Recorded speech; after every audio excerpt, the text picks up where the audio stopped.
অ্যানুয়ালের result হাতে বাড়ি ফিরল ছেলে। মা বললেন, কোন পেপারে কত নম্বর পেলে?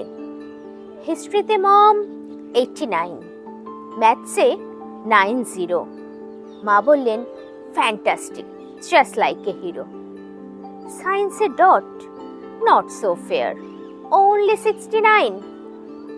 ইংলিশে 92, অল টুগেদার ফাইন। জিওগ্রাফির পেপারে তো 100 ডুবিয়ে দিলি বেঙ্গলিটাই, ভেরি পুয়ার গ্রেড। ছেলের মাথায় হাত রেখে মা ঠোঁট বাঁকিয়ে বলেন, নেভার মাইন্ড, বেঙ্গলিটা না শিখলেও চলে। বাবা বললেন, বেশ বলেছ বঙ্গমাতার কন্যে, বাংলা টাংলা আমার মতন অশিক্ষিতরই জন্যে। বিদ্যাসাগর, রবীন্দ্রনাথ নেহাত ছিলেন বোকা, না হলে কেউ শখ করে হয় বাংলা বইয়ের পোকা। মা বললেন, চুপ করো তো, ওর ফলটা কিসে? স্কুলে কেন বেঙ্গলিটা পড়ায় না ইংলিশে?